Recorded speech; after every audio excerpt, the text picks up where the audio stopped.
And welcome to Civil Discourse. I'm Jayme Wojciechowski, and I am here with Kathleen Smith. And today we are discussing access pipeline and issues affecting Native American communities. Would you like to introduce yourself real quick? Yes, my name is Kat Smith. I'm Tsimshian. I am from Alaska originally. I grew up in the Seattle area. I'm actually an actress out here in Los Angeles, striving to make a name for myself. But I did grow up very proud of my heritage, so I'm here today. Good. So the first thing I want to talk about is the Dakota Access Pipeline. That's kind of the thing that's all over the news. I did an interview on Monday with someone who's actually there and writing articles, and I'm just in what you know about it and kind of your feelings on what's going on. So, okay, I'll explain what I know about the pipeline, but I'm going to tell you right off the bat, we're talking about the pipeline today, and I'm going to introduce the fact that the pipeline is not the only issue that we have with the oil companies. They're drilling in the Arctic, they're drilling on other parts of lands, they're drilling off the coast of California and Mexico.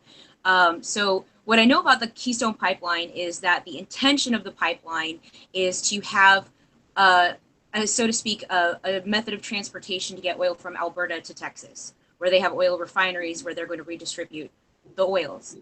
Now here's the problem with that is there are chemicals in these oils that they cause the pipes to actually disrupt, which is what the problem is with the oil drilling off of the coast of Mexico underwater, and the same with the Arctic, and why polar bears are starving to death.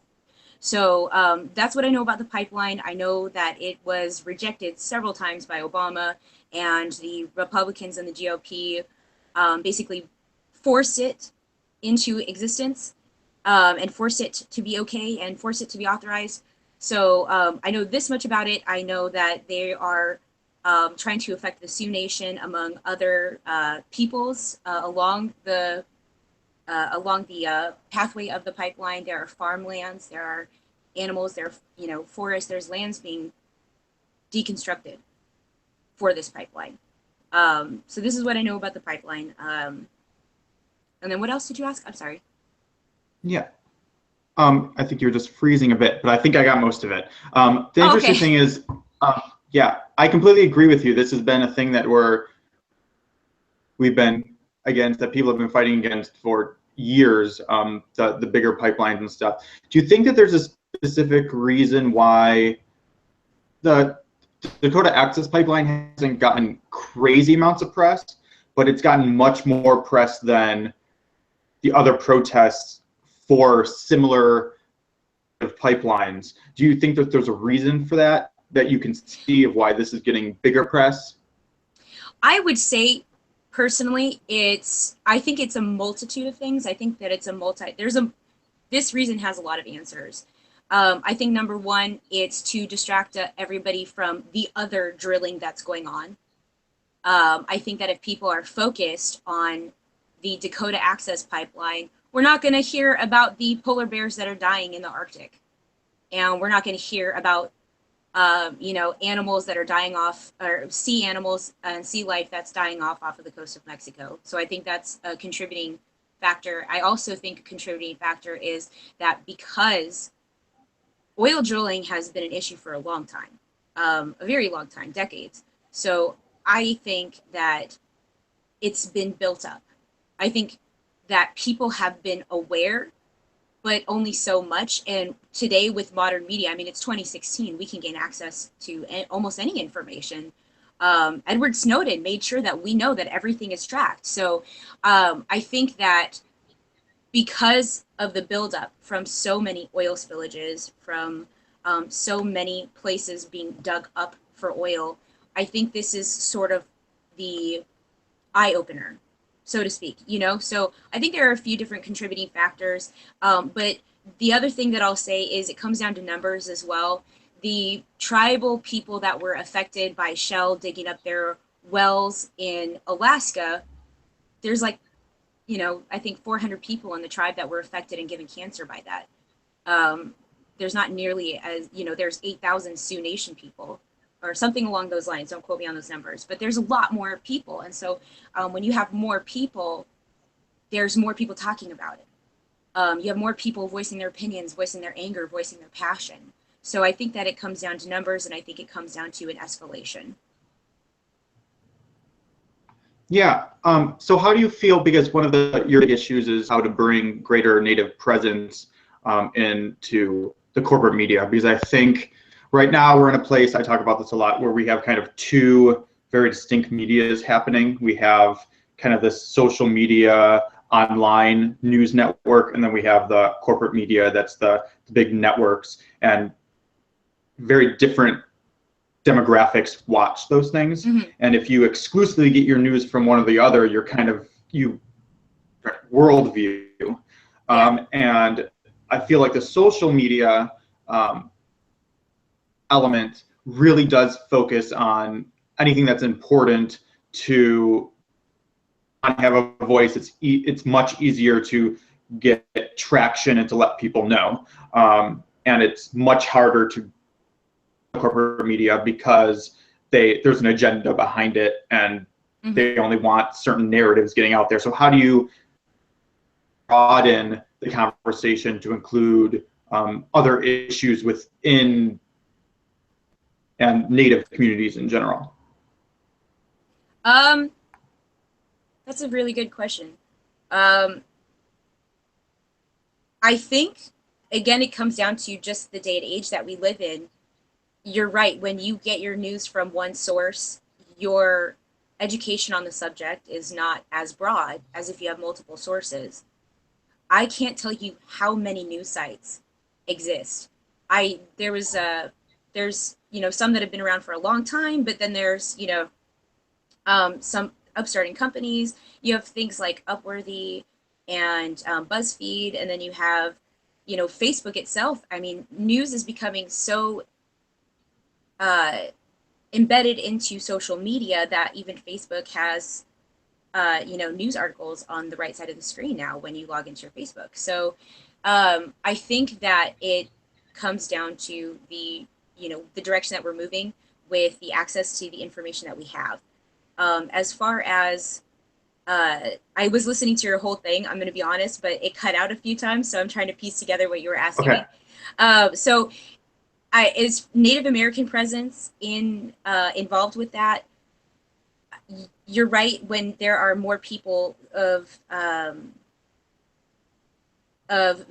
not value, but more people who have influence speaking out about a subject, it does get more recognition. And the Sioux Nation, a little bit of backstory on them is that the Sioux Nation has been getting some traction with the Shoshone, and the Sioux have been getting some traction with Hollywood recently, and it's brought some history to the attention of big names like Johnny Depp, like Leonardo DiCaprio, like Shailene Woodley, Tom Hanks, and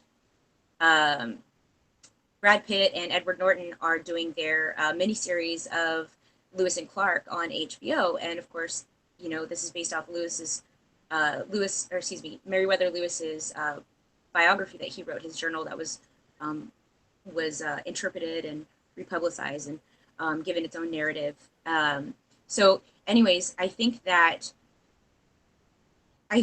with it comes to social media, I kind of praise social media for this. Is the news is going to tailor what they want you to see.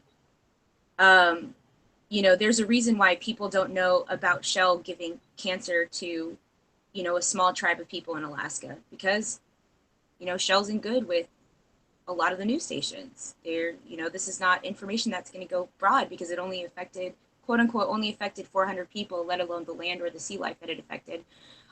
So that got hidden away, and this was I want to say 2010.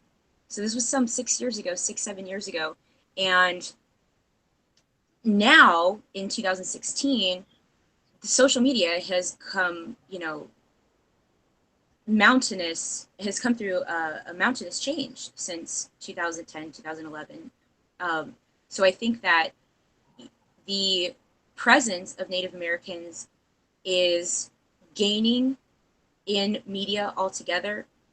With there's a, I don't know if you've seen it, but there is a group called Idle No More, and I follow them on Facebook, and even they are, putting out news stories that you don't hear in mainstream media. So with that being said, again, I'm trying to piece together with the question you asked because it really cut out a lot. Um, with that being said, I think that to answer your question, the presence is gaining purely because of more access to more information. So the short answer to that question, I think, is that we do have more access to more information, and as a result, people are becoming more aware. There's more people talking about not just Native American issues, but the Black Lives Matter movement is so strong. The anonymous movement is so strong. All I thanks to social media. Because it is a issues within it. It's a complicated situation, especially when you're dealing with the news and how to influence the news when there's corporate money and special interests involved. The change needs to start, or the focus needs to be to get the change happening. Do you think it's on government? Do you think it's pushing the news media itself? Like, it's obviously going to be a connection, but where do you think we start, if that makes sense? Us listening. I think it's social interaction. It comes down to the raw interaction between human beings. What changes us, things have moved so fast. If you take into consideration that we're social creatures, what we learned from our friends. We have conversations with our friends, and we learn from our friends. They tell us information that we didn't have before, and we share information that we build off of information that each other knows. So I think that it comes down to the pure recognition through just pure social interaction. I can't tell you how many times in my life, and I'm getting to this point, but people forget Native Americans exist. I couldn't believe it. The first time I heard that was like 19, and somebody said, they were trying to figure out my ethnicity, assuming I was Hispanic or asking if I was Samoan or Hawaiian, and I was like, no, I'm Native American. And they said, oh, I always forget about Native Americans. And I'm like, I think it comes down to, if you look at, where it starts is social interaction and recognition and listening. But to expand on that, in junior high and high school, the curriculum that we had, it brushed over Native American history, almost like it didn't exist. I remember in a U.S. history book, we had one chapter on Native American history. One chapter gave a whole brief history on Native American life and what happened to Native Americans. There are books, there's whole studies that happen in universities, and when children are being brought up, it's like Native American presence is extracted from that point. And then in media, when you take social interaction to a greater level, which is us watching another human being on television, when those other human beings fail to represent all of America and all of peoples, including Native Americans, we don't pay attention to that, So I think it's more of a profound statement, but I really do believe that it comes down to very basic human interaction. Pay attention, read between the lines, and when you see something on the news, question it. There's nothing wrong with questioning it. Right now with the Keystone Pipeline, you have people marching to the front lines. Well, question, why is the U.S. Army trying to keep Native Americans from saying, hey, this is our land? So question it. It's, pay attention, question it, and acknowledge. That's it comes down to that. I think it's us, it's humans. We by our existence give power to these multi-conglomerates. We give power to the news and the media. We are the ones who are giving power to consumerism because it's us who are watching the television. It's us who are contributing to those ratings. It's us who's paying attention to that. So we may as well, on our own grand scale that we have, use our power and pay attention, ask questions, demand those answers, start acknowledging what we can, and read into things more. There's nothing wrong with, like I just said, there's countless news sites. Well, if you read something on one news site, ask why. Go check something else out. Yeah, I love all of that. That's actually a theme in these interviews and the panels I hold that I try to bring up is I think we are taught, especially when dealing with politics and just macro issues, that we're taught to focus on them and not actually fixing what causes those things. And especially when you're dealing with the government or the media, those are all symptoms of what exactly what you're saying is happening on a very basic level. That people think like the government's this mystical thing that exists, but it's really just people. People interact. The government is naturally going to change. Exactly. So I just loved all that. Oh yeah, and on that note that you just brought up, with politics, and this has been happening for a very long time, politics plays on your emotions. And this goes back to Constantine's time during the rise of the Roman, or during the time of the Roman Empire. He played off people's emotions. He's the one who institutionalized using religion as another form of controlling population, because it was the only way to make the Greeks conform to the Romans, was to enforce Christianity.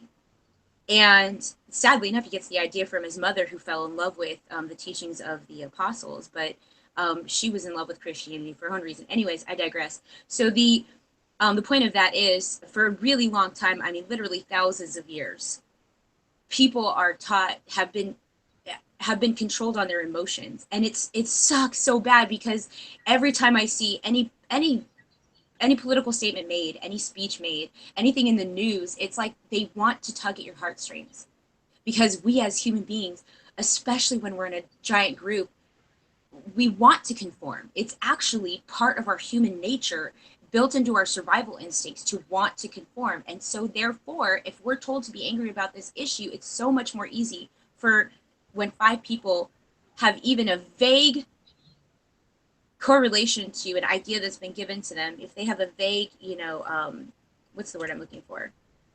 Agreement to the issue that's just been given to them and how bad it is, well, then they all 5 start talking about how bad it is. And then one gets angrier and one gets angrier and one gets angrier. It comes down to basic human psychology.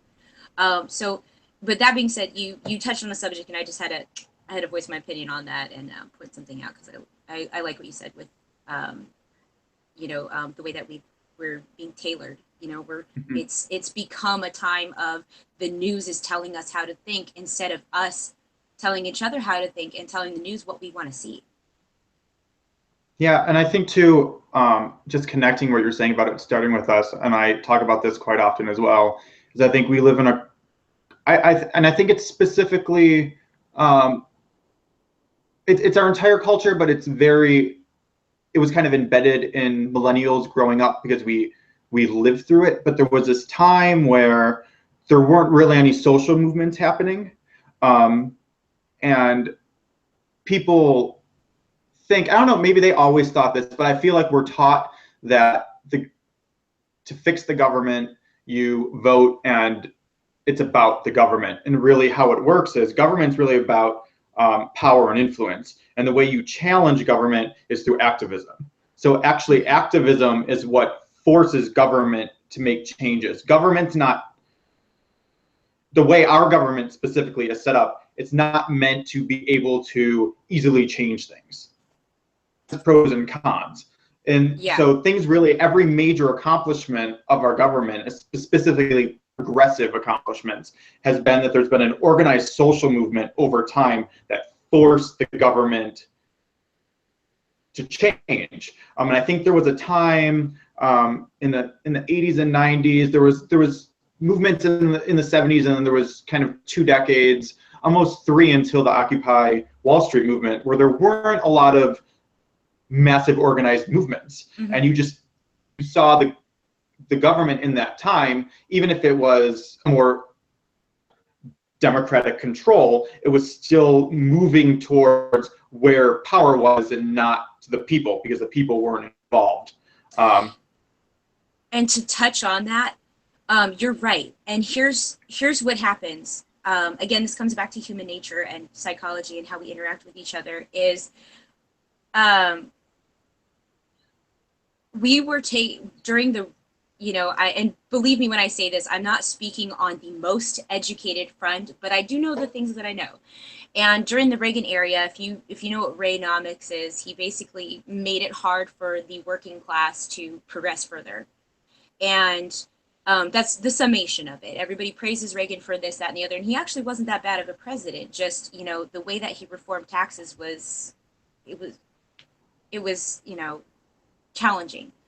And so what happens is you get, over time, it comes down to social psychology. We went through a recession in the 80s. And so what happened is people were more stressed about their money, when you are a human being, you're concerned about your life. It, again, comes down to basic survival instincts.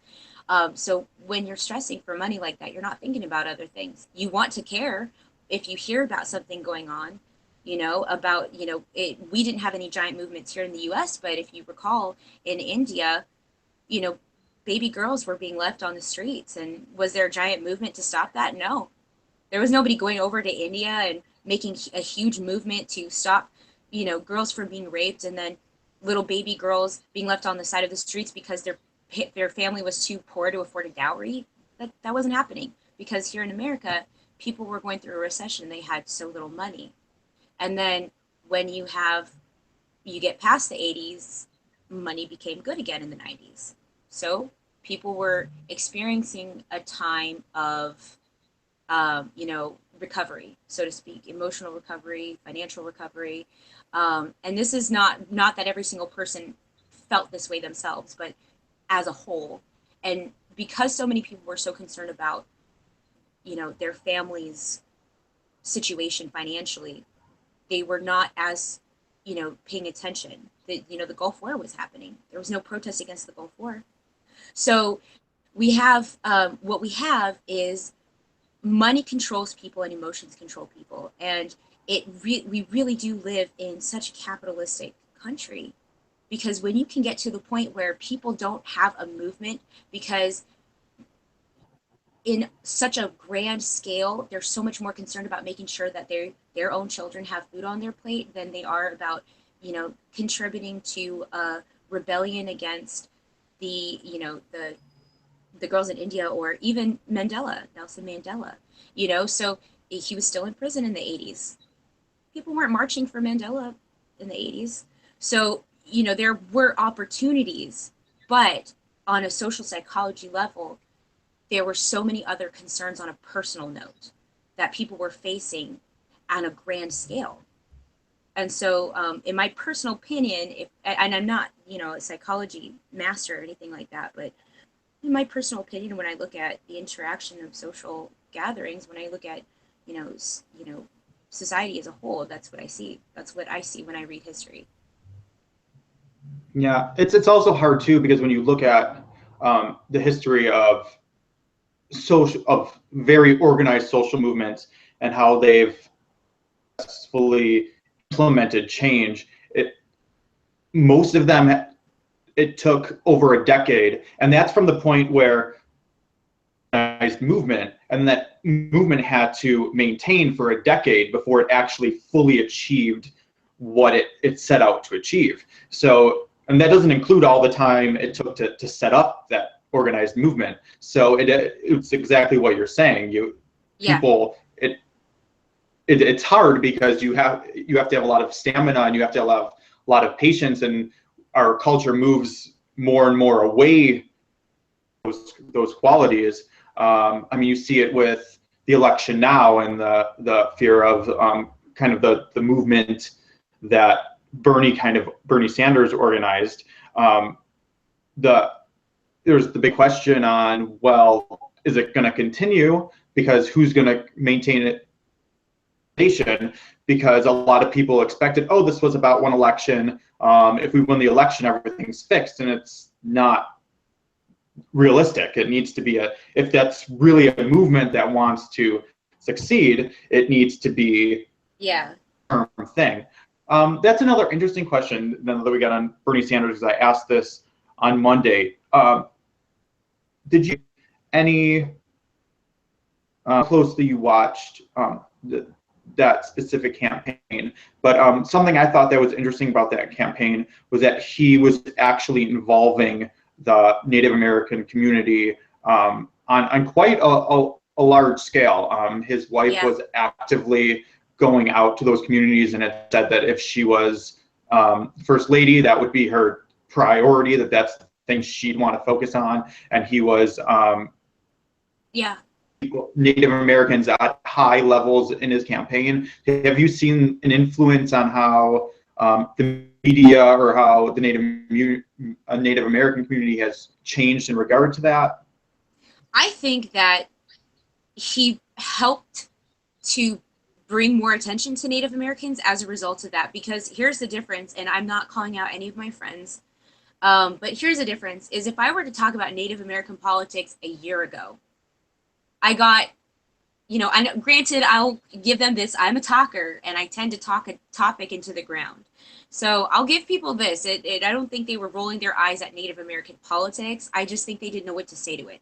Because it's like, well, what's going to be done, Like things are in the past. But there's so much about Native American politics that people don't know. For example, the tribe in New York, they just got running water like 10 years ago. People are under this massive misappropriated assumption that Native Americans just get a bunch of money when, they're born, or, they just live life for free and we don't have to do this, that, or the other. I'm $80,000 in student loan debt right now. There's a lot of Native American politics behind, like, they really wanted us to be caged off on uninhabitable lands, is what happened when the U.S. government was giving off reservations. They were forcing people into reservations. And that's, this could be really long. This is what I'm talking about. I talk a topic into the ground. I could go on forever about that. But the point is, I think Bernie Sanders, and I tear up a little bit about this because it really matters, that Bernie Sanders is, what I can recall, the first presidential candidate to actually care about Native Americans, aside from Thomas Jefferson, legitimately wanted to have a good relationship with Native Americans. If you read into history a little bit, he genuinely did care about Native Americans and really wanted peace with them. But Bernie Sanders is the first presidential candidate to genuinely care about the fact that this is our sovereign land, So, sorry, it's a touchy subject. To know the things that I know about Native American history, and for this to be 2016 and it's like 400 years later, I didn't expect to cry. I promise. So, anyways, I think that because he was such a popular presidential candidate, so everybody loves the guy. He's great. And I think because he made those efforts and because his wife made those efforts, I think that is what's helping the Sioux Nation now. It's one of the contributing factors where people are paying attention now. And it really helps. I think that it helped a great deal. So now if I bring up a Native American, historical topic, I have noticed that, and again, friends who will not be named, but I have noticed people pay more attention. So I think he helped a lot. I think you hit it right on the head when you were talking about friends and not knowing, not having an understanding of it. Because I was just thinking, we were talking about media manipulation, and then they pick certain news stories to be controversies to not have to talk about other ones. And the thing I think about is really before. I knew the statistics and kind of the background, but I didn't know the heart of it. And you're talking about the emotions, and that the heart of it, you can know all the statistics about the poverty in communities and the lack of resources and all that stuff. But until there's heart behind it, you don't really connect to it. Yeah. Before Bernie Sanders really started talking about it, the big thing I think most people thought was they were thinking all they knew were the mascots, because that's what the news were showing, was like, oh, there's all this controversy Yeah. over mascots. So I could see why people, which is a legit issue of itself, but because that's really the only issue that was discussed in the media for so long, I think a lot of people were then like, well, if that's the thing that is the biggest issue in that community is doing fine. No, and that's the thing, is that that's not the biggest issue in the community. There's plenty of other things. You know, in my hometown in Alaska, the water is, it's undrinkable. And we're in the middle of the ocean. My hometown is a small island. It's called Metlakatla. And it's really right in the middle of the ocean. So, you know, the fresh water that we have on the island is what we have to drink. Otherwise, we're drinking bottled water from elsewhere. And so, you know, there's people who've died in the recent past. I'm related to everybody on my on my on my island somehow, one way or another. And I've got my cousin's cousin. It doesn't make sense to you, but if anybody from Metlakatla is watching, you'll get it. My cousin's cousin just passed away, like 2 years ago. And it was because the water was just so, you have to distill the water. Like I remember being at home in Alaska, and at least once a week there was a notice to start distilling water. So, there are so many issues, and we don't get the attention because we don't have the numbers. And, to touch on the mascots, I personally, it's a touchy subject for a lot of people, the Braves, the Redskins. I think personally, I take it as a praise, because when I look at the other mascots for all these sports teams, it tells me that they chose this particular representation for their team because they think so highly of the skill that mascot represents, or the intensity that mascot represents, or the ferocity or the presence that mascot represents. I mean, Detroit Lions, it's not to be taken lightly. We talk about the Lions, oh, the Lions this, Lions that, blah, blah, blah. But in reality, when that name was chosen for that team, it was because, when you look at the Lion, I mean, I don't know much about the Detroit Lions football myself, but it tells me that if you just look at the Lion as an animal, it's so powerful.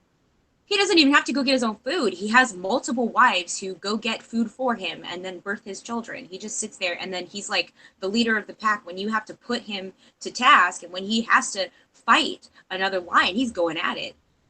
And he's going at it with every ounce of being in his body, because he's truly fighting for survival. And so when I think of a mascot for a team, I mean, this is not just some happy, frilly, fluffy guy, costume that a guy wears. This is like a real legit, like, this is what represents us. So for me, when I hear of the Braves and the Redskins, Redskin to me is not a derogatory term. I'm going to tell you right now, this is a personal thing for all of my Native American brethren out there. If you are offended by it, you have every right to be. I'm not going to tell you one way or the other what to think. But for me, you can call me a savage all day long. I will take that. Because with what I know about our history, we fought. We really, really fought. We gave it our all. We lost 100 million Native Americans through it. So when you call a team the Redskins, to me, you're praising them. You're praising them because we did fight. We might have seen people with, and I say we, but it's, our ancestors, our collective ancestors, saw people with these crazy sticks that shot fire out of them. They still went at it. They still went for it. So to me, I take it as a praise.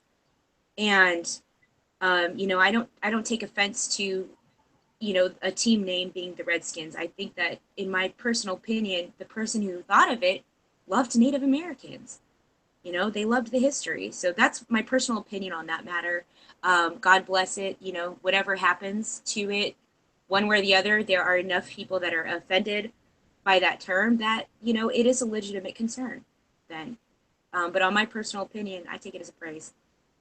Yeah, I think it's interesting because this is another thing that the media does, is they specific and staying on this issue, they like to pick an issue and then they like to, Stick to it.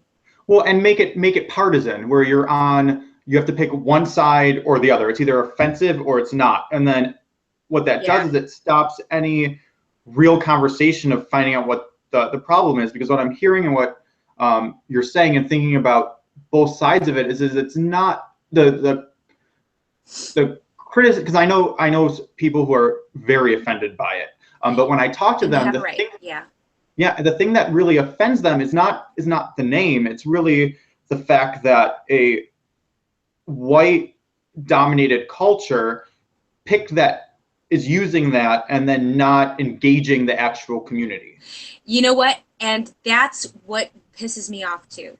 So here's the thing is that I take the namesake as a praise, but that is a huge touchy subject for me. And I get a subscription to, some magazines, and I just saw an actress who they took pictures of her as if she was Native American, and she is white beyond white beyond white. And I couldn't help but be pissed because it's like, save that for an actual Native American woman. Like they took a picture of her, like they made her everything they could do to make her look as natural as possible and tinted her skin to make her look more brown. And I'm like, it's these little things. When I see fashion include, Native American styled moccasins for, shoes that these hipsters are wearing, I'm like, when was the last time you went to a reservation before you wear that kind of stuff? It's the fact that our culture is being represented without engaging us, just like you said. And that is exactly it on the nose. Take away from Hollywood casting non-Native American people to play Native Americans.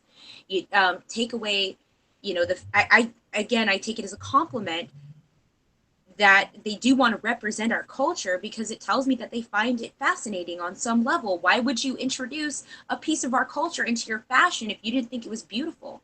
So I get it, but if you're going to have a specific type of jewelry that you want to introduce in your line, or a specific type of clothing that is an almost exact representation of Native American culture, do not try to tell me that Native American models don't exist. Go get a Native American model to represent that for you. Because there's no reason that, you know, the modeling, the fashion industry, and media can't implement Native Americans as well with that. To me, if I see, and, I'm not going to name any specific brand names, but if I see a brand name that wants to introduce, a type of jacket that looks like a Native American traditional blanket, in our tribe we wear blankets, something like that, how much more chic is it to actually have a Native American model represent that? So it is very frustrating. It is insanely frustrating to, like, don't shove us off into a reservation and then don't pretend like we don't exist when you're taking our culture. You've taken our land, you've taken our religion, you've taken our culture away from us. We've, to the point where there's something like 2,000 people of my tribal nation, and like 100 of them speak our language. Taken our language, you've taken everything from us, shoved us into a little piece of land, and now not only have you taken our culture away, but you want to use it for yourself.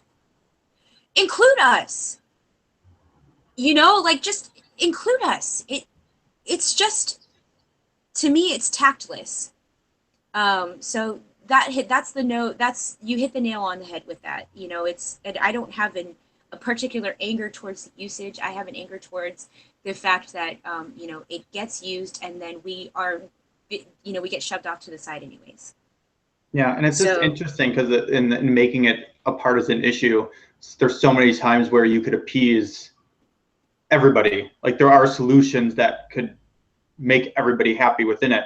The thing I think about is when a successful situation is the American Girl brand, and they have a doll, Kaya, and they did a lot of research and they tried to make her as authentic as possible. And one of the big things they did was they went into the community, and all the other dolls show their teeth.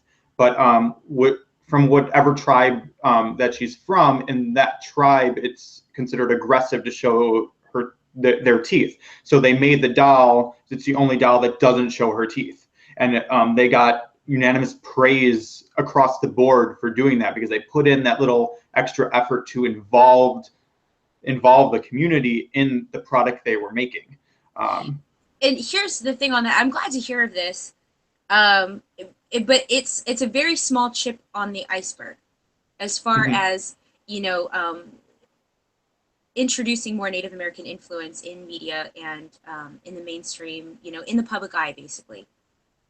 Is they did that, but did they say what tribe she was from? They did. I just don't remember. Great. Yeah, they have a bunch of books on it. Yeah, but great, they're also an educational brand, so they have a whole book. But it's a little different, because it's not like they went out of their way to do this uniquely. That's their brand is about the educational element, so it's slightly different than someone who's just, I'm going to make jewelry. Yeah, exactly. Well, good. I'm glad to hear that. There are thousands of Native American tribes, so it's good to make sure that it's distinguished, because a problem that you face in Hollywood, at least, is when I see roles or breakdowns for Native American, I think, oh, okay, I'm going to submit for this because I am Alaskan Native.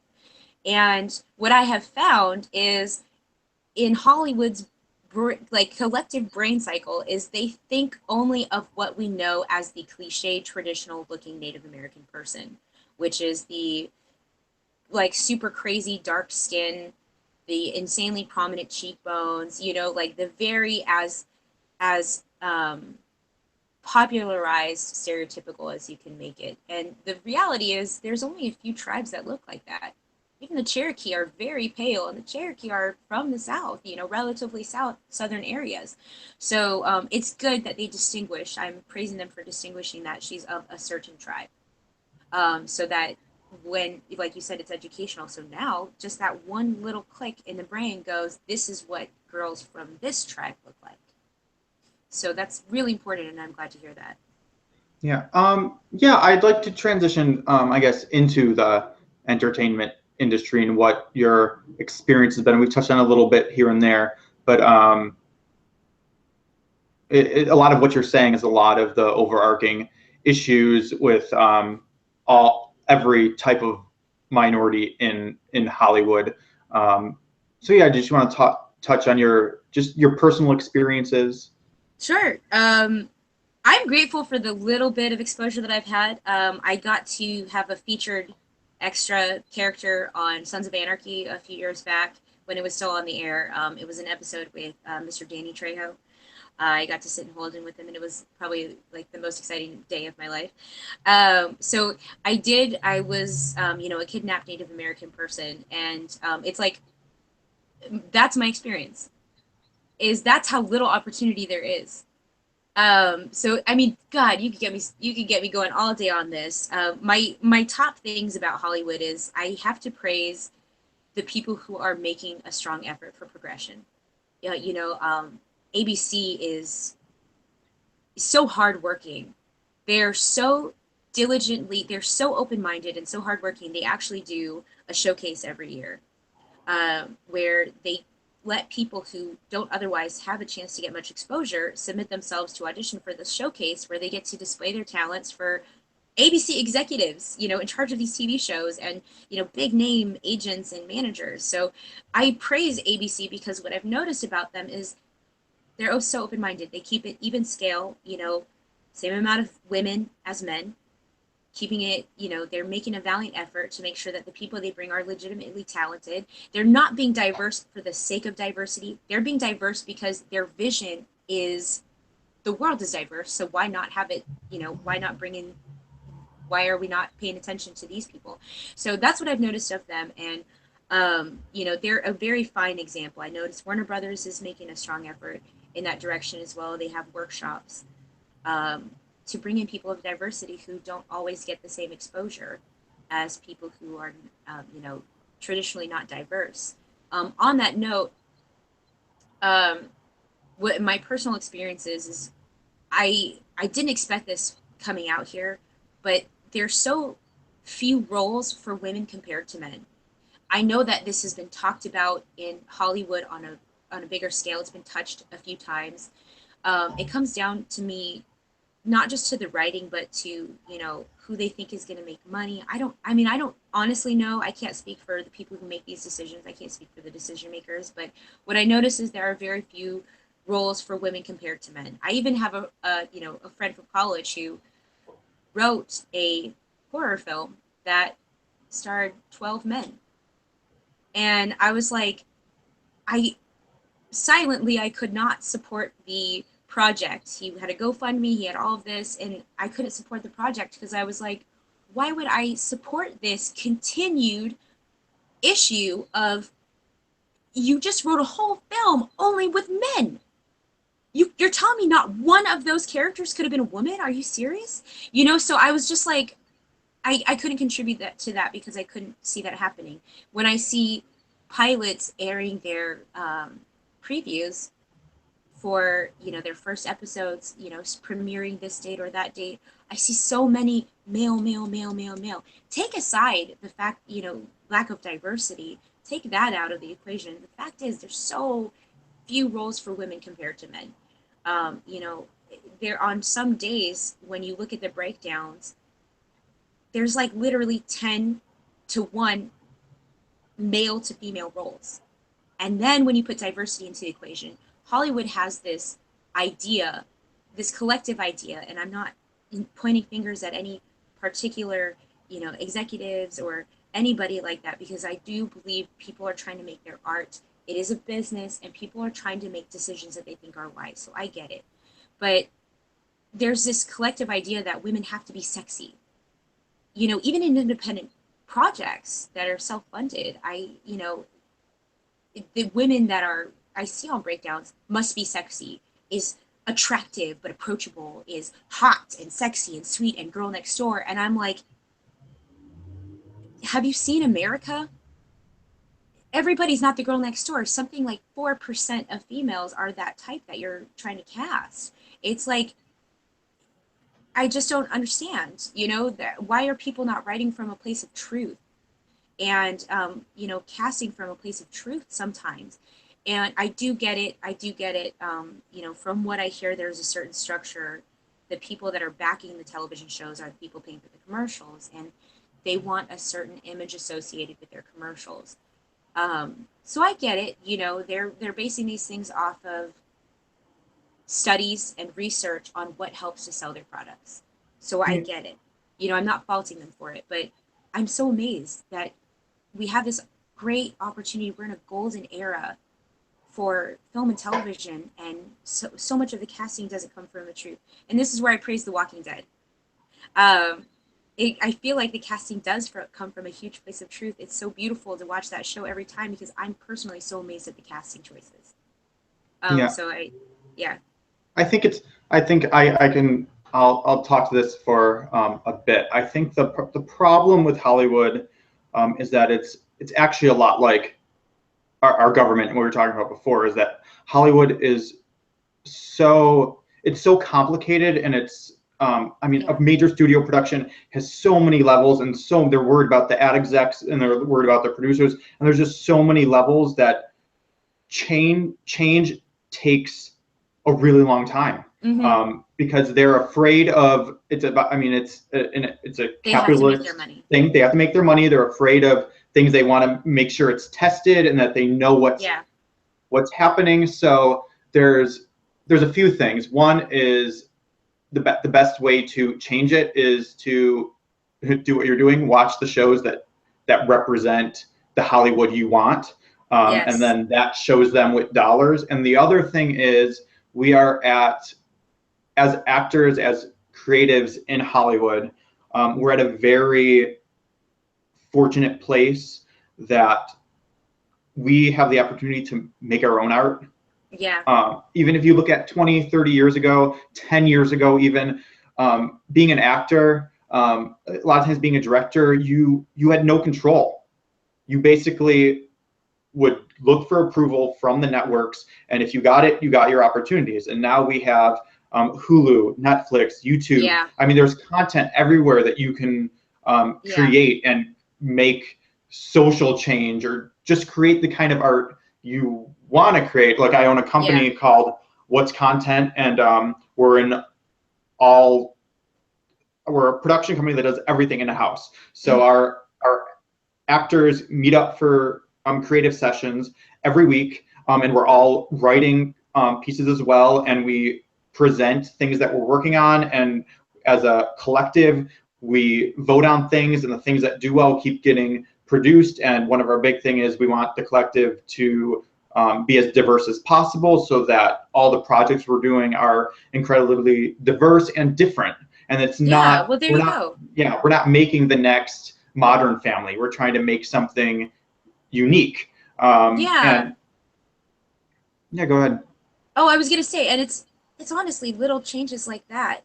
It's like a bug, you know. And what will happen is people will see that it works. I love Power Rangers for this. Up until Power Rangers, it was very common to see insanely heavily white casts. And I'm not saying, that Power Rangers itself probably, sparked the change that changed the nation. But, until then, it was very much like all the leading characters are white or they're black. And there were so few shows for black people. And like that throws me off, because I did grow up as a happy child of the 90s. And so my exposure was like Fresh Prince of Bel-Air and Family Matters. And that's what I grew up on. And I love those shows. So it didn't occur to me until I came out here, where I was like, wow, I'm like, it's prideful to see the shows that were made featuring, heavily African-American casts, because that needed to happen, so that changes like Power Rangers came, I think, before Family Matters, or just a little bit after, but so that changes like you see with Power Rangers, you see that same general notion with Walking Dead as an example. I keep going back to them because I'm just, like I said, I insanely praise them, how realistic they are with their casting. It comes from a place of truth, and it still feeds the art. So, it's Power Rangers is a really good example of where it was like, we're not a white show, we're not a black show, we have all these colors. And the same thing with Captain Planet. There was like, from what I recall as a child, the shows that I loved the most were very diverse. And I think you're right, it does take time to see those changes, because people of the millennia, or excuse me, the millennial type people, we're the ones that are going to start having more control over the decisions that are made. And as we start getting control, because we were brought up with this notion that the world is not made up of one color, and a TV show doesn't have to feature one color or the other, it can be diverse. I think that we're going to slowly make that progression of and it's not even not even being diverse to be diverse. It's going to be by like, this character is this kind of person. We're going to see every ethnicity for this. I want to see character.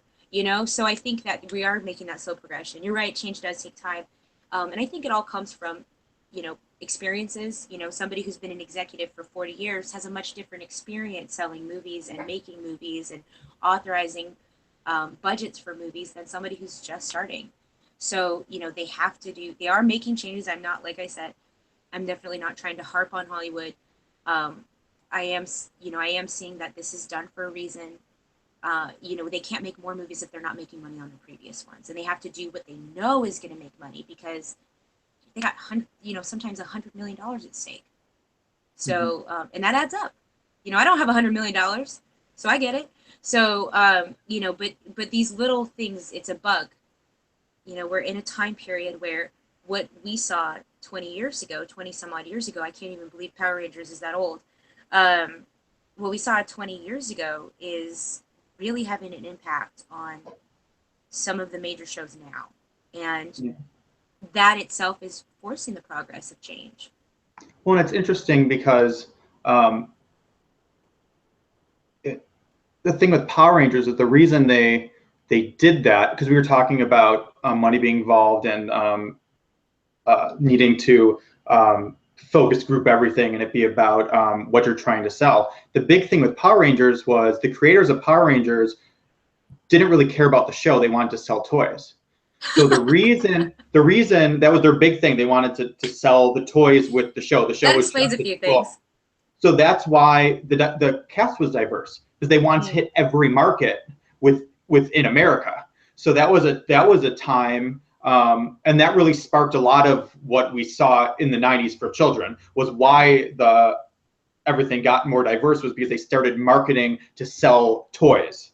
Yeah. With the product. So that was a time period where the marketing aspect really helped the diversity. And now I think we had a time where it kind of was a hindrance, because we went into this, it has to be about selling sex.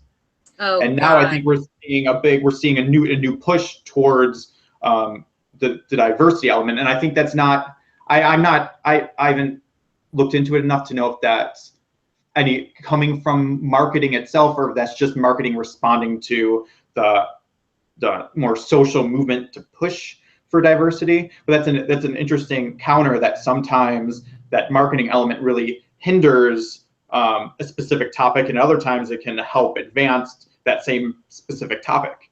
Yeah. And that's the thing. This is where Hollywood is, like you said, it's a complex situation. You know, Hollywood is, when I think of Hollywood, I don't think of Hollywood as this like vicious cycle of like capitalism. I mean, I do think there is a capitalistic element, because there has to be. But I do think of Hollywood as this place, this opportunity where, you know, for those of us who are into filmmaking and to acting and whatever, this is our platform to express that art. And it just happens to be a very complex business. You know, it would be great if we could just make our stuff and not have to worry about the money that it brings in. And you do see that with certain, you know, films getting taken to film festivals. There was what is that movie with Melissa McCarthy? I think it was with Melissa McCarthy. The guy got so many rave reviews. He shot his whole movie on his iPhone. You know, he did this for almost next to nothing. This guy's from Israel, and he just was like, I want to make this beautiful thing. And so he did. You know, and he did it, and he cast from a place of truth, because he got to just, you know, present his art. And you can see the difference on some shows, where some shows are very much there to make the money. They have to, you know, the networks have to make their monies, and they are putting out shows of quality in the process. You know, there's some very funny stuff on television. You know, there's some very entertaining things on television. So, you know, it's not for nothing. But then you see the good mixture, where you see, and I keep bringing back to The Walking Dead. I'm just like, I praise Sharon Biley is the casting director for that show, and I don't know if she's ever going to see this. I don't know if the people from Walking Dead are ever going to see this, but it kind of makes me tear up a little bit, because I'm just so pleasantly happy at how realistic they are about casting people. You know, like the women on that show, you know, I think Michonne is sexy. Like, I think she's absolutely insanely gorgeous. She's freaking hot. But they're not, from what I see, they're making an effort to have realistic looking women on there. And the same for men. Because let's get real, while women face most of this problem, where the roles have to be sexy, if you have to be sexy if you want to make it as an actress in this industry, it's not true. But there's this idea, this notion that if we cast a woman, she has to be sexy, otherwise nobody's going to watch the show. Walking Dead doesn't think like that, and at least not from what I see. And if they do, they don't do it a lot. So men face this issue too, where there's this idea that the man has to look a certain way. I mean, look at Steve Yeun's character. Glenn is everybody's favorite character, and he's like a super cute Asian guy. You know, like he's not the typical Superman-esque leading male type. He's Glenn, and he has his own presence, and he brings his own, you know, element to the show, and it's amazing, because the fact that he's Asian helps. You know, it's not that it helps, it's that it's what makes it so great, is that, you know, they cast this guy because he was great for the part, and he's become one of the most beloved characters. And so it's men face this issue too, where you have to be this certain like sexy type. If you want a leading role, you have to look this way.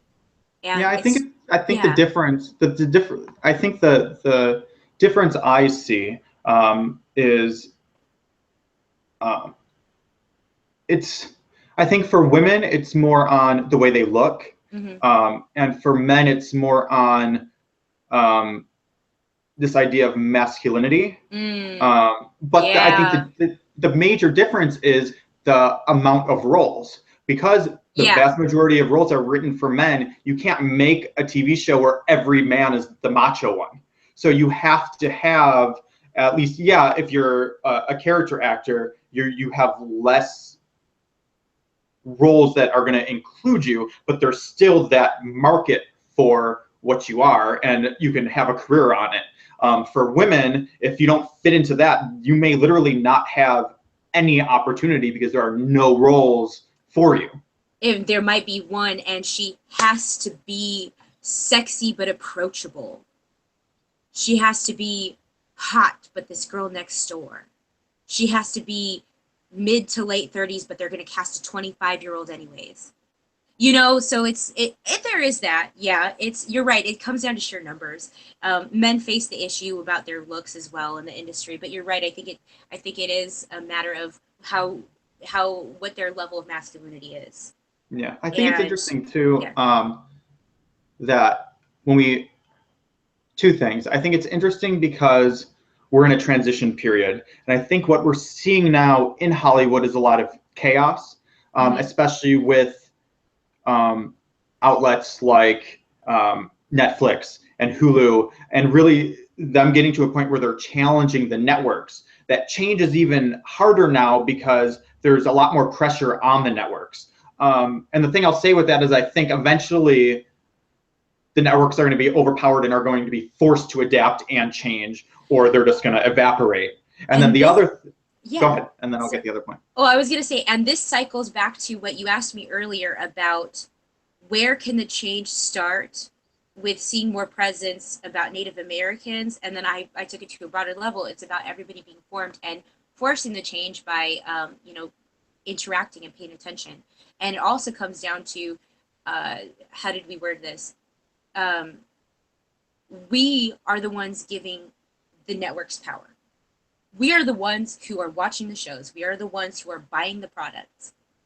And they there's this in between where these shows are made a certain way because of how they think we see them instead of what we're actually asking for. So there's this like gray area that I think once you get into that golden pattern of watching American trends, actually going out into Midwest and seeing what women really look like in the Midwest, and going to the Northwest and see what women really look like in the Northwest and in the South and here, there, and everywhere in between, then you get to that point of, oh, we're paying attention to you guys, and so and it comes to marketing too. We're going to give you what we see you like, and Mm-hmm. not tell you what you have to like so that we can sell this. You have to like a sexy woman as the only female character on this TV show. Otherwise, we can't like the show. We can't introduce more women because they're not sexy enough. Yeah. Or whatever the reason is. It could be just the way that it's written or the element of the show. Some shows, are it's the casting has to be appropriate to the theme of the show or to the story. So it makes sense. But we are getting to that point. Anyways, you said that, and it just made me cycle back to Yeah. this. Comes back to we are the ones who have the power. We are the consumers. If I have a problem with the orangutans being killed off because their habitat is being destroyed, so that companies like Hostess can use their palm oil, the oils from the seeds in the palms, to put into their products because it's cheaper. I have a problem with that, so I just don't buy any products that have palm oil in them or palm kernel oil. I just don't do it. I don't eat it. I don't touch it. I don't care if somebody buys it for me. I will not eat it. And that's my only silent thing that I can do, because I can't go out and chain myself to palm trees over in a orangutan's habitat. It's not going to happen. But I can take my dollars and spend them on products that are cruelty free. So this is where we again have the power. And you're right. Yeah. That's viewers people who watch television and films, but also we're at a point where actors really have this power as well, because before, what you would do, because you couldn't create the art really, Mm-hmm. so you were constantly asking the networks to change, where now we have an opportunity to show them how to change. Like, for example, I think there's a big problem with what you were talking about, the marketing and them saying we think people will respond this way. I think a big problem is the pilot system, where they basically, in TV, they basically shoot the first episode and then they test market it, and a network may make 100 pilots and then they actually only make 3. In our company, what we do is every week at our session, we put up a new scene and people vote on it, and then we work on it till it's at a high level, and then we put it out to the public in scene form, as we're in development, to get feedback, and we put together demographic information and have it so that by the time we're creating it, we have all that information. So it makes it easier to be more inclusive and be more diverse, because we then have the numbers to back it up. Yeah. So we have this incredibly diverse cast, and we say, well, we did all of our research. This has been ranked the highest thing we're doing, and we've been through all these demographics. This is everything you'll have. So it gives us the power to really give them an alternative. Because what we see, right, it's very interesting, because what I was going to say from before is what we see that's happening in the industry right now is the way the industry is adapted, which has been good for a lot of people, has caused frustration for a lot of people, is to be more diverse. What they've done is, specifically in TV, but in film too, is the small one-line roles or day roles now are where the heavy diversity is. So you'll have the main cast that's all white, and then now all the co-stars are diverse. And what is frustrating then is people who are minorities are booking all the time and then get nowhere. So they get all these one-line things, and then there's nowhere for them to go. And then the other problem on that is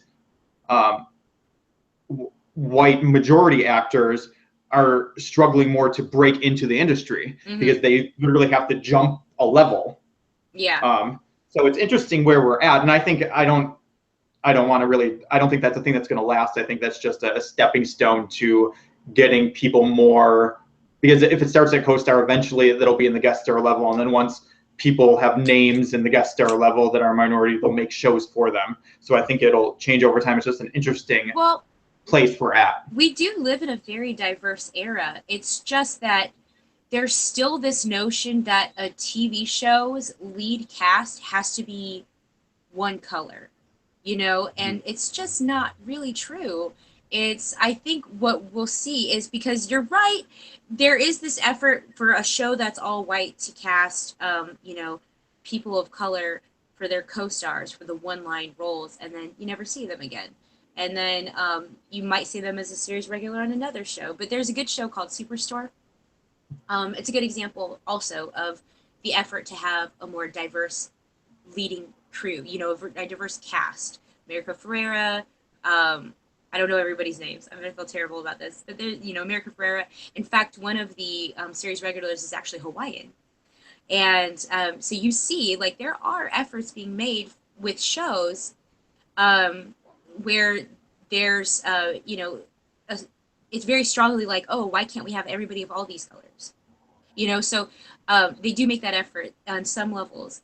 But where I think it comes down to a shared numbers game. It's about the type of shows that are being made, because when you have a family, there's a great show called Crowded, where the mother-in-law is actually African American and the dad is white, like the grandfather and the grandmother are black and white, and the family is white. But it made me think, like, well, I know so many couples. I almost don't know very many couples that are the same color. I know a lot of Black men who are married to either white or to Hispanic or to Asian women.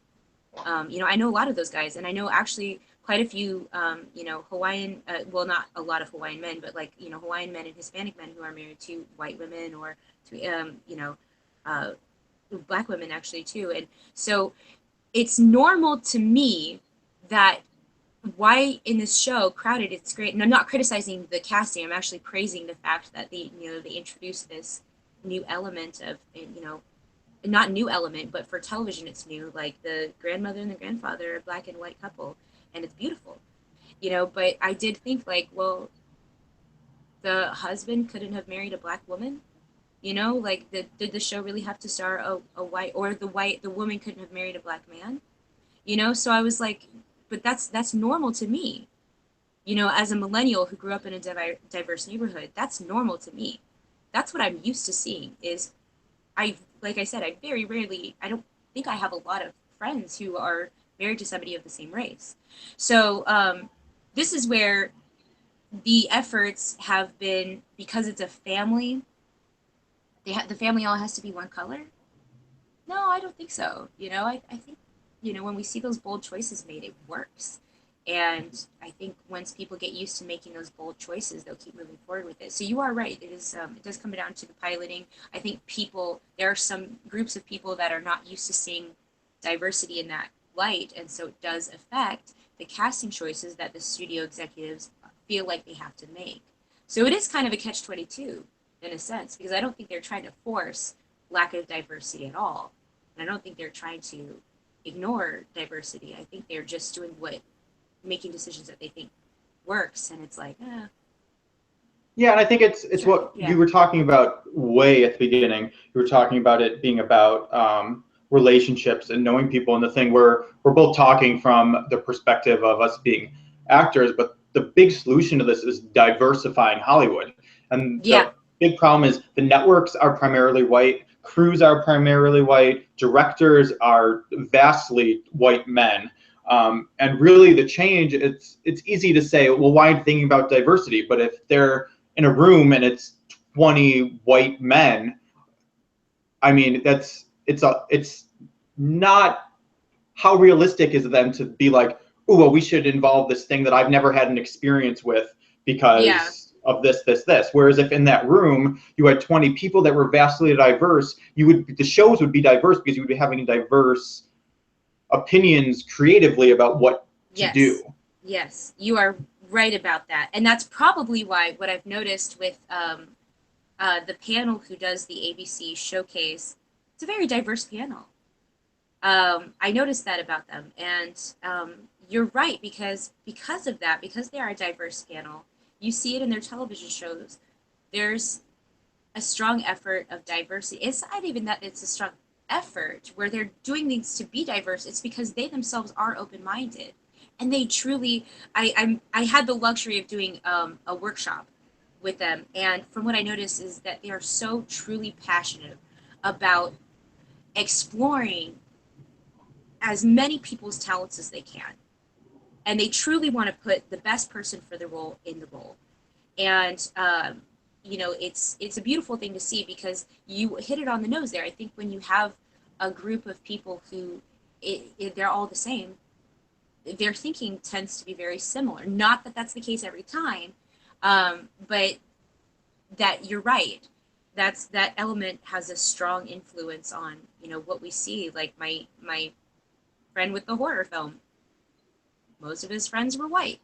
And so I think the movie, I didn't see it, so I could be talking out of my ass with this one, but it was gave me the impression of it was an all-white male cast. And from what I saw of the makings, it was an all-white crew, all white writers, all white male white writers. And I'm only speaking on this one specifically to pick it apart because I know the person and I'm surprised at the lack of diversity. And so I think you hit the nail on the head. When you have a diverse room making decisions, you get to see choices made because everybody's coming from a different perspective. Yeah, and I think it's hard to. I mean, it's definitely changing, but within it, it's difficult as well because the productions are so big that if you want, a lot of people think, well, just do. I mean, that was the big controversy with Matt Damon when he told one of his producers, who's a black woman, like diversity's in the casting, not in the crew, and it rarely. If you don't have a diverse crew, you're rarely going to get diverse casting I because they didn't don't hear think about about that. it. I'm really shocked. It was, I don't want to, yeah, it was on his, it became a huge controversy, and I have mixed feelings. I didn't agree with what he said, but Oh, it was kind of, no. like That's a terrible thing to say. yeah, That's a in full, blindly, in the full yeah. context of it, he was attempting to have a legit discussion about how to diversify. So his intent Mm, was was good, but within yeah. it got heated, and stuff happened, and then he made that comment, which then shows no, that's the problem. And he later came out and was like, yeah, in the moment, like that, I don't actually think that when I thought about how to actually do it, but in the moment he said it. So I think that that's an interesting. It's I'm interesting because really, you have to diversify everywhere for. yeah. Well, the thing too is that the world is not the America is a huge melting pot. We're not one color. If you walk around Los Angeles, there's definitely not one color in Los Angeles. There's definitely not one color of people pursuing any career in the film industry, be it gaffer, lighting master, props master, costume designer, makeup artist. There are definitely people of all walks of life, and to bring it on an even more profound level, people of different religions pursuing these things. So, that is a very shocking statement to hear from somebody who, his wife was Latina. So I get the notion from him as a human being that his mind is open, but that to hear a statement like that is like, what was the conversation to prompt such a statement? Like, Yeah. and I, Well, he was talking about, he was, because it was on Project Greenlight. So what ended up happening was they had already picked, and I could be wrong on this context. This is what I remember of the context. So feel free to comment, anyone who's watching, and correct me if I'm wrong. But I think they already had picked who the finalists were, and the mm, vast majority of them were white men. So I think his producer was making the case that um, the whoever the finalists were diverse should do the diverse script. And he didn't want. He was like, and he was saying, well, then are you giving then the people who are diverse doing that? Do they have an advantage because of that? So it was a big conversation, but in that he said, well, it shouldn't matter who gets that script because the diversity is in the casting, not in the crew. So it was, but at the same time, it's like, well, wouldn't you want people who might have that experience or be able to collaborate, or there were ways to deal with it, or say, okay, we're going to yeah, give it to the two white guys, but we're going to bring in consultants so that they can actually engage and understand, and it doesn't become. There were also other issues because in the script, I guess the black lead, I don't know if she was a lead, but one of the black characters was like black girl one, or it was something with that minimized the character to whatever the description was. So there were which a lot of, yeah. that raises a lot of red flags about that then for me, and it's such a shame to hear that because I don't want to think of Matt Damon in a an antagonistic way, but that does point out a huge problem regardless of who it is. He is coming from his life experiences to say something like that, so it's not just he who thinks that. When he makes a statement like that, what I know about social psychology is at some point in time there was representation to him. It was presented to him that that's the way things are. So like the question is, where did that conversation, what propelled him on a deeper level to say something like that? It tells me it's his life experiences, and it tells me that he has worked too long with certain or maybe not even worked, maybe it's personal friends, who knows, but that tells me that he has life experiences that cause him to think that that's how things are, and therefore he was compelled to say something like that because that's what he actually thinks, and that's such a shame. That is Yeah, really I a think shame. it's hard too because I see this in you see it in a lot of people in the industry, and it's a difficult thing because yes, they're progressive and they want to diversify and they want to be inclusive, but Mm-hmm. for so long, and the industry was against that for so long that there's this almost this cognitive dissonance between what they want to do and what they know how to do I love that term. by the industry. And that's what when I Yeah. watched it and I was seeing the debate get heated, that's why I felt it was getting heated, because he was experiencing a cognitive dissonance Mm-hmm. between, well, I feel this way and I want to do this thing, but I've been taught to do this other thing. And then Yeah. it just kept rising. So that's what I took away from it. Cognitive dissonance is probably my favorite terminology to describe whole groups of people and individuals, because it is exactly what you just said. It is your brain thinks one thing is a truth, and then when it is presented to you that that truth isn't uh, 100% true, you cannot cope with it. That's what cognitive dissonance is. And so people who don't know what cognitive dissonance is, that's what it is. So it's my favorite term to describe because it is a very direct representation of how people assimilate their thoughts. And when multiple people think a certain way, they have presented this idea as truth. And therefore, those multiple people, because what they're doing is validating each other and saying, "Oh yeah, that's true, that's true, that's true. Yep, yep, you're right, you're right, you're right. This way, this way, this way." It applies to politics, it applies to everything in life. So, what happens when you have groups of people having this influence, and this comes back to the change diversity, is there is a cognitive dissonance happening with a lot of people in the industry, where they're going, oh, "I don't understand how did Walking Dead get so successful to show about zombies, blah blah blah."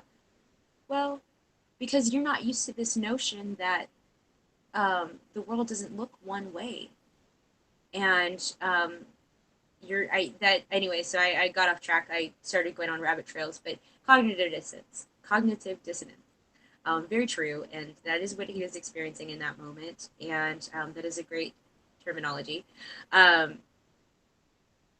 I can't remember where I was Yeah, going I with this, think to be too, honest. the other big I want to say is we also live in going off of what you were saying, we also live in a culture where um, everything is becoming partisan, and no one being wrong is bad and having to apologize is bad. So what ends up happening is you get pushed into a corner and then you Mm-hmm. hold on to whatever that viewpoint is to try to force your way to the other side. So I mean, it happened. I Yes. mean, I'm a white man. It happens to me all not it's interesting when it happens to me because I'll be out and I'm probably the most progressive person I know. Mm-hmm. And I'll make like a light comment and I'll get some kind of negative thing that where it may have come off sexist or slightly racist. And what most people would do is they would say, well, no, I'm not sexist, I'm not racist. So what you're feeling is wrong because what I said I didn't mean for it to come off that way. So you shouldn't have had a negative response, as opposed to is be mindful and say, I said this and it had this effect. Yeah. Try to understand what that person is feeling and know that if I say this way, then that could be the reaction I get. So it's not Yeah. about necessarily me having to be like, oh, that's sexist, but maybe I have to have a different way of saying or a different outlook so that I fully understand and am aware of cross. Yeah. Yeah, I think that comes to a deeper sense of self-awareness. I think that's one thing that as I don't know how I've been to many countries. I've been to Canada and the US. And so I don't know my time in Canada was very limited. what I experience here in the U.S. is, and especially in Los Angeles, is insanely large amounts of people who are not self-aware. And the dangerous ones are the ones who think they're self-aware, but actually don't have any effing clue about themselves. And it's such a shame that, like, how do we live in a society where people are not aware of their choices? I blame it personally. I mean, I have my whole long, I could write a whole debate about why I blame it on actually customer service. Because for a long time, customer service presented this idea that the customer is always right. And it's like, no. If a customer comes into your store and they don't watch their child and their child breaks something, that customer should pay for it. Bottom line, they've just ruined your stuff. If you're an independent, store owner, that affects you. That affects you as a person. That customer wasn't right to not watch their child. And what are they teaching their child on a larger scale that they're not going to watch their kid? They're not teaching their child any sense of discipline or any sense of responsibility or consequence. So I come back to customer service because I've worked many years in customer service, and after I attained a minor in psychology. I have 2 bachelor's degrees. One of them is in humanities with a minor in psychology, and the other one is in theater. But what I did learn through my minor in psychology is that it does come back to people who are not self-aware tend to be people who haven't entirely been exposed to consequence or discipline. And they have not had to come to terms with, oh my God, I had this effect on you, I'm so sorry. Because they never experienced consequence for when they had effect on a person. And so what happens with customer service is children watch their mom and dad throw a fit in a store to get something that was $5 for free. So it's like really sad. It's just so sad. Like it all comes down to, I think customer service was the social implementation that hurt us as a whole country. And I base this purely off of just, social psychology and how it affects people on a larger scale. But anyways, I digress. That was completely off subject. Yeah, no, it's actually completely on subject because what I normally do in my panels, the whole purpose is to try to start a conversation around mindfulness and how to make activism and politics more mindful. So that is right on the nose for that. And I think it's interesting because I don't know enough about the history, human history in general, to know where this came from. If it was more of a micro, me personally, I tend to believe that most, if not all, things on a micro level had to start from a micro level. But sometimes things that happen at a micro level have an effect that changes the micro, and that's kind of how I feel about this. I don't know where it came, but I think it's that partisanship at some point, and it may be that we were always like this because we are programmed, yes. Our mind is programmed to think dualistically, so we separate things.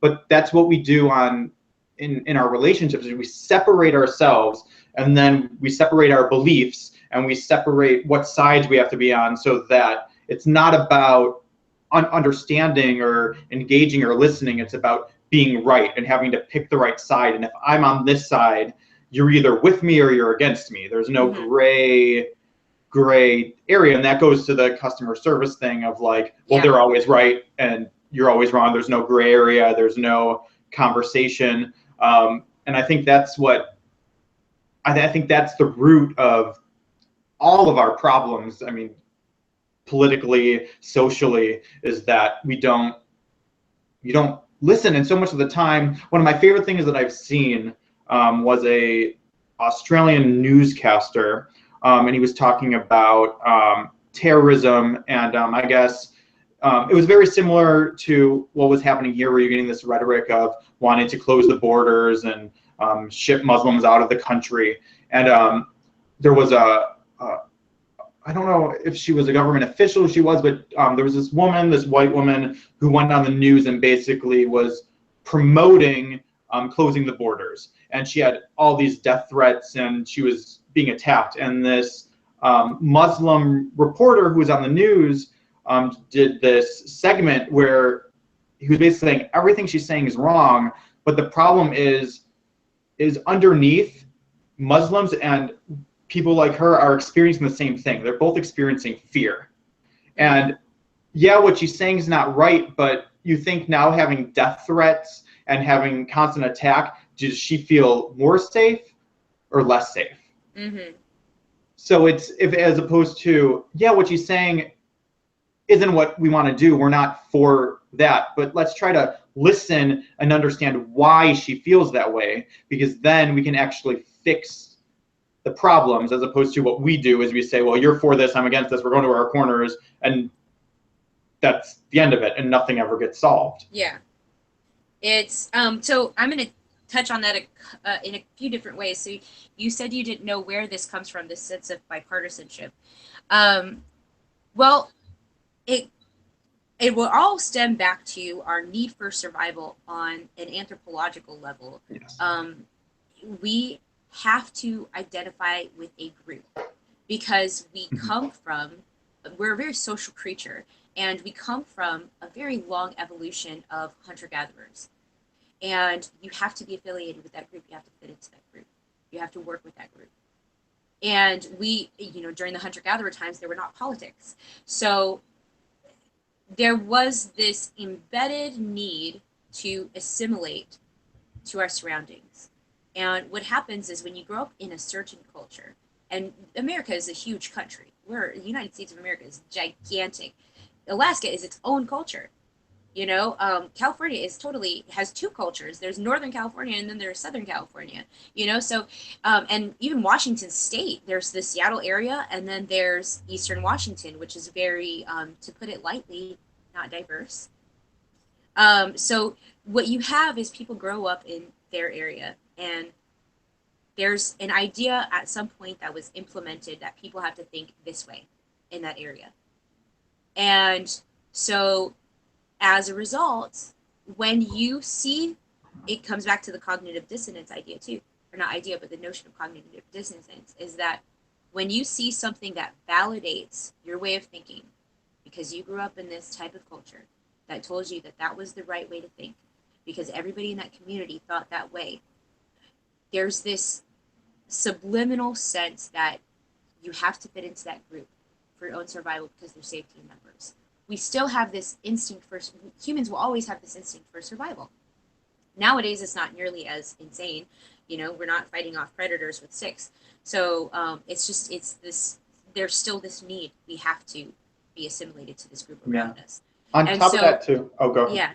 Oh, please. Just on top of that, 100%, the other thing that feeds into that, with why cognitive dissonance actually happens is, we are programmed as humans to think dualistically for survival, and yet the reality of our existence is non-dualistic. So the way we actually observe and process the world is in complete counter to the way the universe functions, because the universe functions as everything is completely interconnected and affects one another, and we are programmed to think by separating things out. And then it comes from what you're saying. The reason that happened is most likely for our survival, and that as we evolved, that was the best way for our brains to function for survival. But it's interesting in our society now, because as we gain more knowledge, we know more and more about how the universe actually functions and the interconnectivity, and yet we have this cognitive dissonance. And now what I just said, I don't know if it's true, because if you go back to a lot of ancient cultures, Native American cultures, they were much more in tune with the interconnection, and were able to, go, please. But that was the culture. That was the way to think. That was, if you want to be a part of this group, you have to think like us.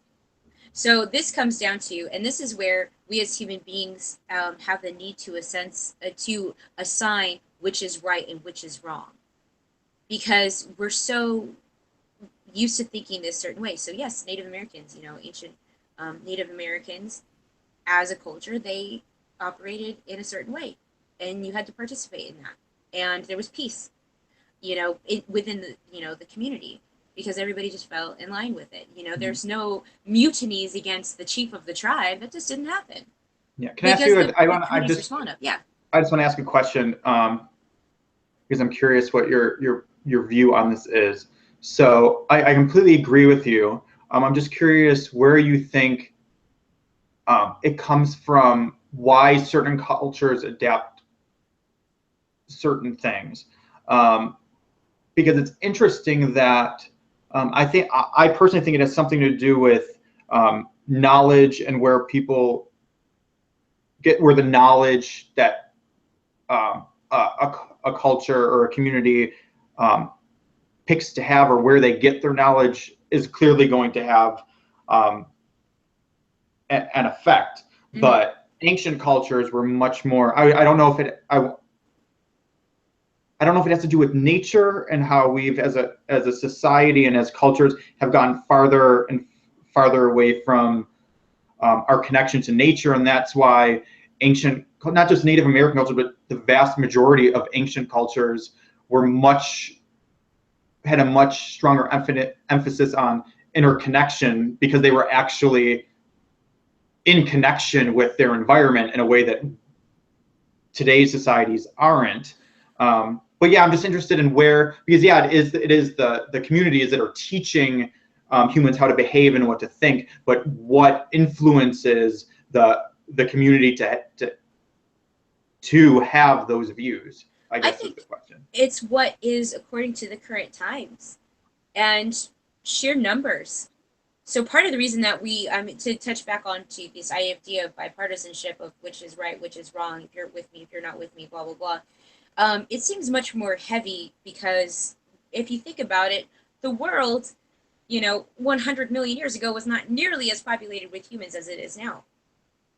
So when you have less people challenging, when people just fall in line with that idea because, you're in a tribe of 200 people versus 10,000 people, or you're in a hunter-gatherer group of people that consists of, sometimes 25 people versus a chieftain of 600 people, the way of thinking is going to be different, because there's no, everybody is, the need for survival is much more simple and much more clear, versus now our need for survival is not as, it's not as crucial, because we do live in a time where, we're going to survive. We have medical science keeping people alive who, according to natural selection, would have to die if they got a disease. Technically, I probably should have died when I had the chickenpox when I was 6. You know what I'm saying? So it's like, we just live in, it's conducive, in my personal opinion, to the time and the era and what is going on during that era. Because what happens, it's not that humans are more of anything now than we were back then. We had that capability back then. There was just less people to challenge our ideas, and so we have not been put into a position where, if this was 10,000 BC and I was with my tribe, there would probably be maybe 400 of us, and during that time would have been technically the end of the ice age. So our need for survival would be on such a grand scale that everybody's working together to survive. So the time, what's happening in the era is completely different, which touches on, the fact that now we live during a time of global warming, which circles all the way back to what we started this topic on, which was the pipeline. So now, and this may be it too, is that maybe now, because of climate change being so much more of a reality, I mean, it was always a reality, but it's become more real for people who didn't want to believe it, 10 years ago, 15 years ago. So it comes back to, but just, it's all conducive to the era, us as social creatures has evolved, but our ability to, interact with each other has always been the same. Yeah, it's interesting. It's interesting that you're bringing this up, because now I'm thinking about the partisanship and why it exists so strongly now. And you were talking about the survival and the difference I see in what survival means today and what survival meant 15 used years ago. to mean. is that survival. But like in ancient times, we were talking about like the cultures being more interconnected. It was because to survive, we're pack animals. You needed a pack to survive, and in you're more today's willing society, to assimilate to their ideals as well. If they had, you know, they didn't have nearly the political ideals that we have now. They were not as intellectual. Yeah. It was a much more simple time, of course. And today you're just it's easy to survive on your own. Then you have less of a community mentality or a need to understand other people because you don't need the pack as much. It's the truth. It is absolutely the truth. I know plenty of people who get by going home to their hub. You know, we have online dating now for crying out loud. Like, people can go on. I'm not a fan of online dating, but people can literally do everything from the comfort of their home nowadays. So the level of survival is not nearly as crucial as it was in an individualistic term. But now, ironically, we have come to a place in our modern history where the grand scale of survival is being challenged. And, you know, because of this need for this ever underlying core need for survival as just a human being, we are, you know, we're fighting more over certain controversies, you know, over certain subject matters, over, you know, actions, you know, pipelines being laid. You know, it matters for the sake of, you know, Black lives that they can walk down the street and as a normal human being and just go to the grocery store and come out of the grocery store and know that they're not going to get attacked from a police officer. You know what I'm saying? Like, it matters that they fight for that sense of equality because they have to survive as a group of people. They have been isolated as a group of people, which is unfortunate. And quite frankly, it speaks to how archaic a lot of people's brains still are, that they have to assign, oh, you're this skin color, so you're part of this group. And it's like, no, they're human beings. You know, and their lives matter just as much as yours because they, like you, are a human being. And so, you know, there's our need as groups to survive is so much stronger because now we need, you know, we're fighting for group survival just the way that we did back in the day, but people came together as groups for individual survival versus now we're seeing that it is very important for humanity to continue in large folds. So, so we've definitely taken this on a whirlwind of subjects. I think we've talked. I know, right? Yeah, we've definitely touched on a lot of things that I honestly wasn't expecting. I, in fact, was intimidated because I know about the pipeline. I know things about the pipeline. I know there are a lot of dangers that come with it. You know, this doesn't hit the news a lot, but I mean, there was a train that was turned over and 47 people were killed carrying oils because the pipeline isn't fully laid. And it brings the question, well, I mean, excuse my language, but why the fuck are we still drilling for fucking oils in 2016? You know, we live in the George Jetson era. We have electric cars on the road. Why is it so important to build this pipeline when it's a dangerous material to have in the first place? You can't even carry it. Tankers are exploding carrying these oils where the pipeline's not laid. And it's like, if people are dying, if it's causing explosions, if it's literally causing problems just existing, why are we going after it? You know, we live in 2016. Why is there not this gigantic movement for clean energy sources? It's amazing that we need this. We have the people who are fighting against the pipeline. You know, I can't speak for their understanding on the matter, but they have the right to fight against that pipeline because it is just dumb that it exists in the first place. It's dumb that we're still dribbling for oil. For what? For money? Make money off of capitalizing on clean fuel. This is not a hard thing to figure out. You know, patent a clean fuel that works for every vehicle in the world, and you'll be the quadrillionaire. You know what I'm saying? It's like, how did your brain not get there? How did your collective brains not get to that point? So it's amazing to me how just for the sake of money, what we see, all together, be it, the choices made in Hollywood, be it the choices made for digging for oils, be it the choices for weapons in Iraq and Iran and, threatening countries. It's how dependent we are on money, and not just we as individuals, but it's people think that's the way of life, and it's just so stupid. Yes, I think that's a good place to conclude. I love that rant. I mean, we've been here for an hour and 45 minutes. Oh, wow. Yeah. Okay, well, you're a pleasant person to talk to. This was a very much longer conversation than I was expecting personally. Yeah. No, it was great because that. the whole point, and you were saying that you were kind of intimidated. The whole point of me really wanting to do these kind of interviews and these panels is that I just feel I want to try to rid as much as I can of that partisan nature, and not necessarily people having their opinions, but really explore why they have those opinions and why they feel the way. And you don't see that on the news. You see an interview and it's very gotcha questions that are meant to help get headlines for when they have the clip, and they're very small segments, and it's not personal, and there's no, because I would love to have someone who is for the pipeline come on and have a conversation with them, because I guarantee I would find where the heart of that is and find things to agree on and how we can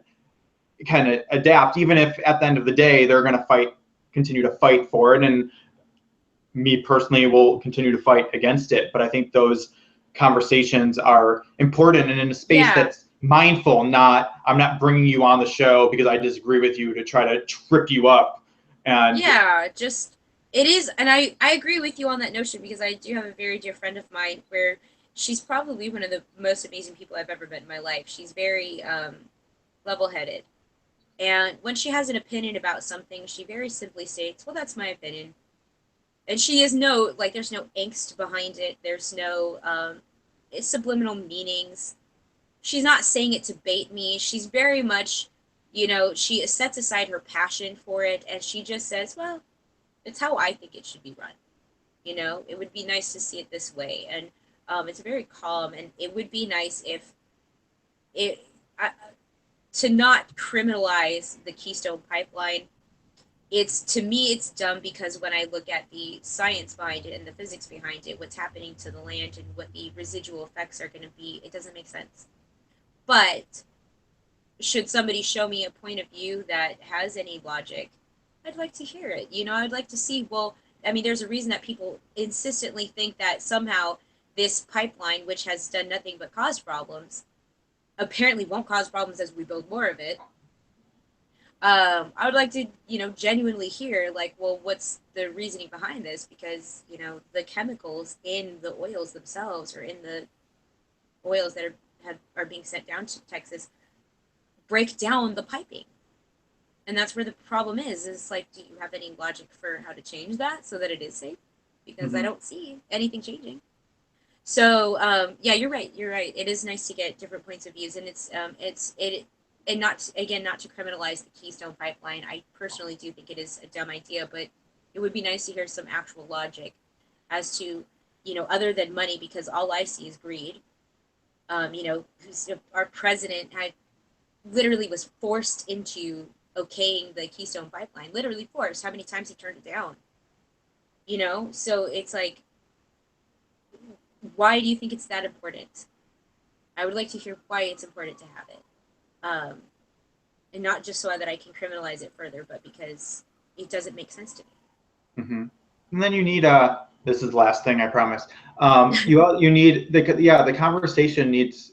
We need to get to a place where we realize, as in not me and you, but just our culture in general, that these situations are complicated. They're not one side with a solution, because I already know a lot of people why they would support the pipeline or coaling, because they're afraid, well, I know someone who has a job in that industry, and if that industry goes away, then they're unemployed and they can't support their families, and but I mean that's what they're fed. And I mean, you Yeah. see it. I was watching an interview with the BBC with Jill Stein, who's the Green Party nominee, and she was talking about her plan to be clean energy in 30 years. And in the plan, she literally has a very specific way of how she would move the workers who are now in coal and those industries into this industry. But she was cut off, and basically and this was BBC. The guy who was interviewing basically said, "Oh, so you're going to fire everyone before you hire them?" And then she tried to be like, "No, no," and he cut her off and went to a new topic. So that's the problem, is that if you actually were allowed to have the conversation, Yeah. we have more agreements, because if you're supporting the pipeline agreement, yeah, if you're supporting the pipeline because you have these fears, there may be a way, if we were discussing what the actual fears were, to alleviate those fears. Yeah, that's a very solid point. We could talk all night. I could literally, right? I could literally keep you. I mean, Lord, you know, I was literally joking with people at work. I was like, I'm going to be on this show and I'm going to give my opinions. This guy does not know what he's getting himself into. And here I deliver on my promises. So Good. well, thank you very much for having me on. It's been an absolute pleasure. Being here. I 100% appreciate you, and I wish you the best of luck with your production company. Thank you. Thank you so much. I really appreciate it. You're welcome. Yeah, I appreciate that you've given a platform, and you've made a strong effort for someone who my voice would otherwise never be heard.